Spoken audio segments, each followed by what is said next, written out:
This segment brought to you by Kansas Soybean Commission.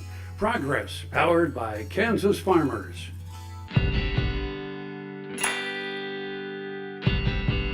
Well, hello friends, and welcome back to the Cattleman's Corner, a video series highlighting the beef industry. I'm Barrett Simon, Livestock Production Agent for the Post Rock Extension District, and today I'm with cow-calf extension specialist, Hartford enthusiast, right. and a good friend and mentor of mine, Dr. Bob Weaver. Bob, thanks for joining us. You bet, Barrett. Looking forward to it. This is going to be a lot of fun. So, and we are kind of prepping up for some of our winter and spring meetings here, where we do bring our specialists and other industry experts right here to the local level, and we do have Bob on hand for several of those, and we wanted to talk a little bit about some upcoming pertinent topics, and namely this time of year, really bull sale season. And I guess I'd like to pick your brain both as your extension specialist with that hat on, but also from your experience, of course, with the animal science department and specifically the purebred unit over there in Manhattan, and your dealings as a seed stock vendor as well. Right, so that sounds great. We wanted to pick your brain there just in terms of bull purchase. Yeah. So I think one of the really important things for producers to think about as they get ready for bull purchase season is to really figure out kind of what it is they need. So understand the traits that they're after in terms of genetic improvement, and we encourage producers to really think a lot about tying that to their marketing stream, right? So connecting, if we sell calves at weaning time, weaning weight ought to be a trait that's in the selection criteria. If you retain ownership every year, sell cattle on the rail, we change our focus, right? We put focus on in-product traits and genetic merit in that area as opposed to some of the other traits. So getting the alignment of the tools and the traits to your marketing objectives is really important. Sure, and I think that goes hand in hand with some things I like to share, particularly with other younger producers or producers in my generation, is I think it's very important. I'm still doing this myself. I'm by far from an expert, but to, I guess, for lack of better terms, get in where you fit in and find out what your production system is and what the traits of importance are. And I don't think there's any shame in visiting, like you say, with those bull guys or bull producers around the territory. Yeah, I think that's a great strategy too, Barrett's. The seed stock vendors, I mean, who knows the bulls that are for sale at their place than the vendor, right? So the bulls at K-State, Shane Work and I know the bulls, right? Sure.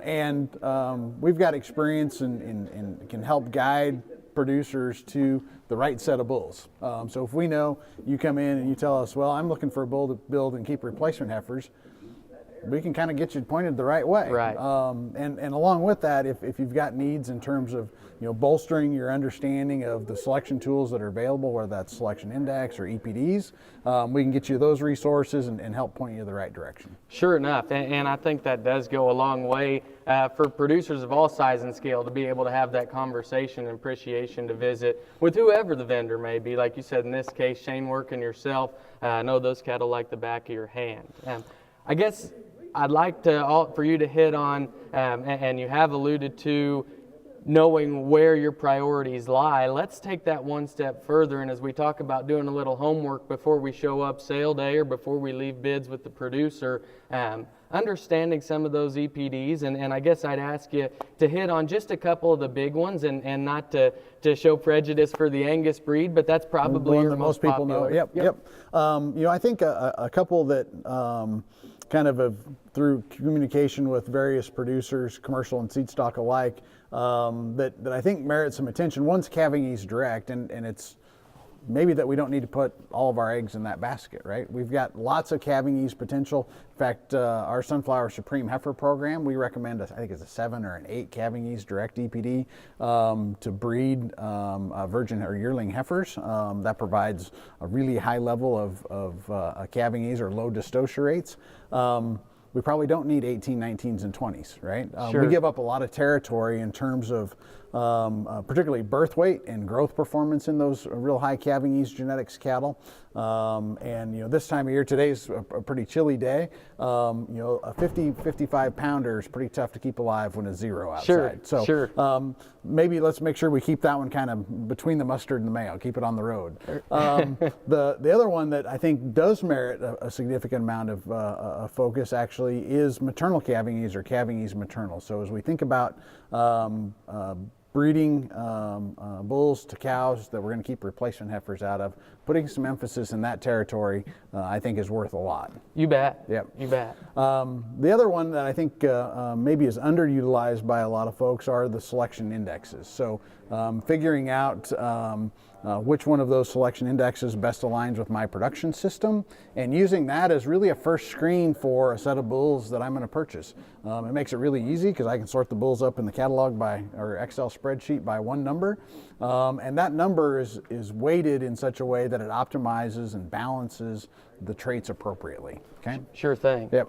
One of the areas that we really, as we think about using EPDs and selection indexes, it's really useful to kind of understand where the offering you're looking at ranks in terms of other animals in the population that are available for selection. So the calving ease number is a great one. A 7 or an 8's in the top 40 or 30% of the breed. Sure.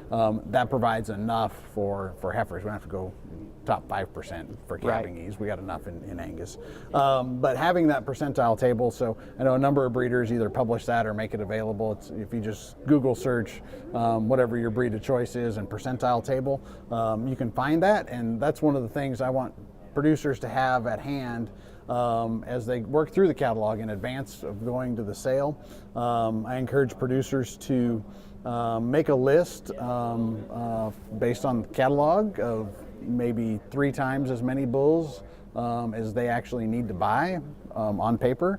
So when they get to the sale site, sale day, they can really focus their attention on that group of bulls and sort them down a little bit. So find the one that maybe you don't like his head shape or his feet and legs, whatever it is that you don't like about him. You got room to cull a few off, and then have room for sort of the budgetary factors, right? I got Cadillac taste, Chevrolet budget. So, invariably I'll pick a couple of bulls that are, 1, 2, or 3 in the sale order that some seed stock guy is going to buy.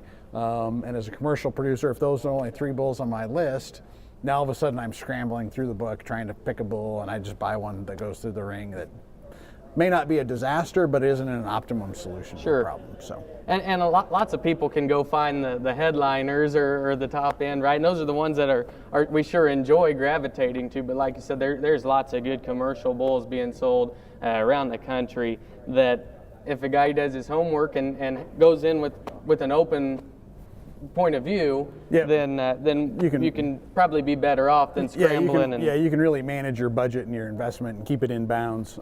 Sure. And I think it's good to have both a conversation with your seed stock vendor before the sale, kind of understand sale history and kind of how the demand's been. So you've got an idea. Am I at a sale where bulls are going to average 3,500 or 5,500 or 7,500? Sure. And be prepared when you get there that you've had the conversation with your banker already, or mom, or whoever it is that you need to have that with, so that you're no surprise.